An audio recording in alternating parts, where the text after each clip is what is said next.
ኢራን ሲባል ወደ አእምሯችሁ የሚመጣው ምንድን ነው? ምናልባት የኒውክሌር ውዝግብ፣ ጥብቅ የሃይማኖት ሕግጋት ወይስ የጥንታዊ የፋርስ ግዛት? ይህ ምድር ከነዚህ ሁሉ በላይ ነው። ከ2500 ዓመታት በላይ ያስቆጠረ ታላቅ ታሪክ፣ በዓለም ላይ ካሉ እጅግ እንግዳ ተቀባይ ሕዝቦች አንዱና በሚስጥር የተሞላ የአኗኗር ዘይቤ ያላት ሀገር ናት። ዛሬ ወደ ፋርስ ምድር ዘልቀን እንግባ። የኢራን ታሪክ የሰው ልጅ ስልጣኔ የጀርባ አጥንት ነው። ይህን ማሳያው ታላቁ የፋርስ ግዛት አቺሜኔድ ኢምፓየር በአንድ ወቅት ከህንድ እስከ ግሪክ ይገዛ ነበር። ታላቁ ቂሮስ ወይም ቂሮስ ዘግሬት የፋርስ ግዛትን የመሰረተና በዓለም ታሪክ ውስጥ እጅግ ከሚከበሩ መሪዎች አንዱ ነው። የእሱ ታሪክ ከጦር አሸናፊነት ባለፈ በሰብአዊ መብት አያያዝና በፍትሃዊነቱ ይታወቃል። በዓለማችን የመጀመሪያውን የሰብአዊ መብት አዋጅ ያወጣ ንጉሥ እንደሆነ ይነገራል። ባቢሎንን ድል ሲያደርግ አይሁዳውያንን ከባርነት ነፃ የወጣበት ታሪክ ዛሬም ድረስ በታሪክ ተመራማሪዎች ዘንድ ይደነቃል። ፋርስና የእስልምና መስፋፋት።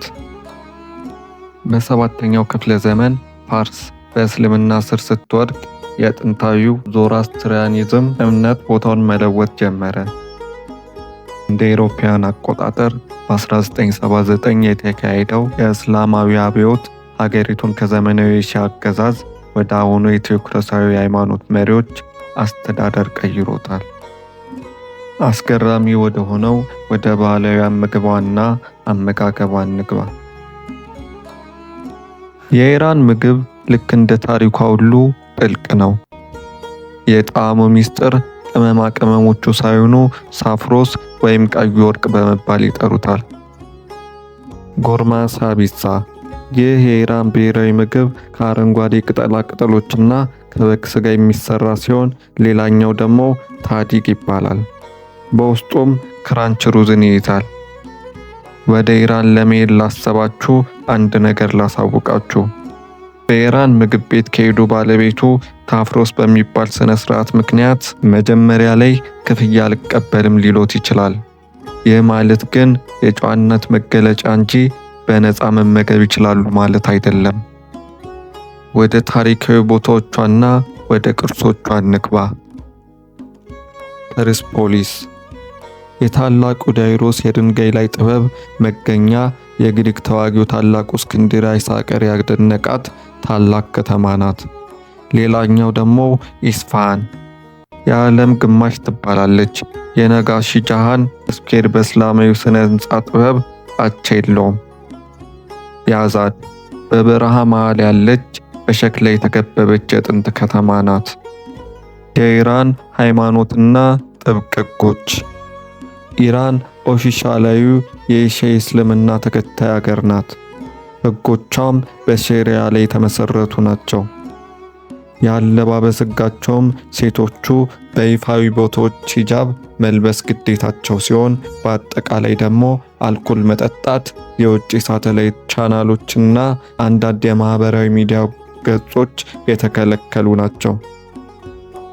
ነገር ግን ሕጋዊ ባልሆነ መንገድ ከዚህ ጥብቅ ሕግ በስተጀርባ በቤቶች ውስጥ ወጣቶች ዘመናዊ ሙዚቃና የዳንስ ፓርቲዎችን በድብቅ ያካሂዳሉ።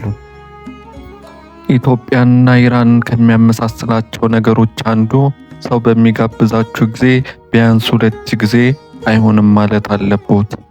ግብዣ እውነተኛ ከሆነ 3ኛ ላይ ይቀበላሉ። አሁን ላይ ሀገሪቱ በኢኮኖሚ ማዕቀብ ውስጥ ብትሆንም በቴክኖሎጂና በሕክምና ዘርፍ በተለይም በፕላስቲክ ሰርጀሪ በዓለም ቀዳሚ ከሆኑት ሀገራት መካከል ናት። ወጣቱ ትውልድ አሁን ላይ ከፍተኛ የሆነ የማህበራዊ ለውጥ ፍላጎትና የነጻነት ጥያቄዎች እየተነሱ ይገኛሉ። ለዛሬ ይዤላችሁ የቀረብኩት ኢራንን የቃኘንበት ቪዲዮ ይህንን ይመስል ነበር። ቪዲዮ ከተመቻችሁ ላይክ፣ ሼር፣ ሰብስክራይብ ማድረግ እንዳይረሳ። በሌላ ቪዲዮ እስከምንገናኝ መልካም ጊዜ